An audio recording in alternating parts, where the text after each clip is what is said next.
Didier Pourquerie, bonjour. Bonjour. Vous êtes directeur de la rédaction de TheConversation.fr, donc un média en ligne d'information et d'analyse de l'actualité vue par des experts.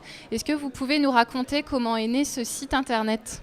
Le site est né en Australie en 2011 et c'est un site collaboratif où les journalistes travaillent avec des universitaires sur l'actualité.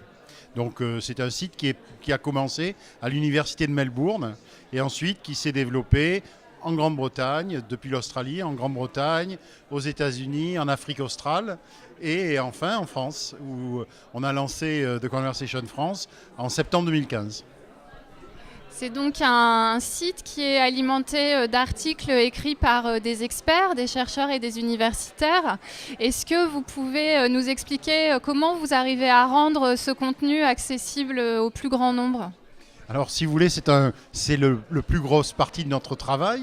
Nous sommes des éditeurs, nous autres les journalistes de The Conversation.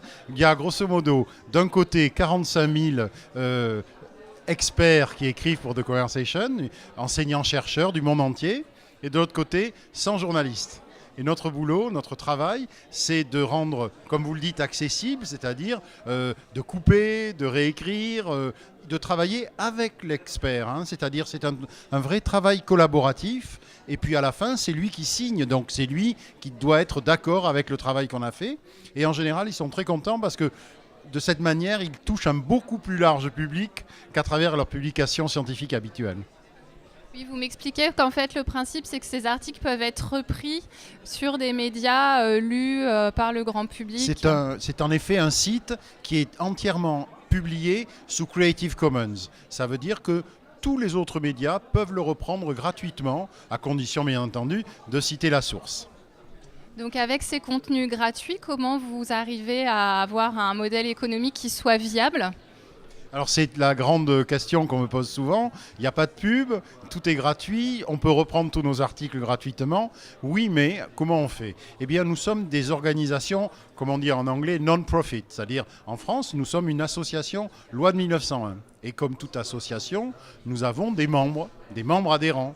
Une association de boulistes a des membres qui sont adhérents. Une association comme nous avons des membres. Et nos membres, ce sont des universités et des centres de recherche qui cotisent, comme tous les membres, chaque année, et ça fait vivre la petite rédaction sur laquelle nous nous appuyons. Par exemple, en France, où nous sommes 10 journalistes éditeurs, et donc cette manière de procéder, c'est assez nouveau, puisque on a aussi des fondations qui nous aident, comme la fondation Gates, la fondation Carnegie, etc., surtout des fondations américaines.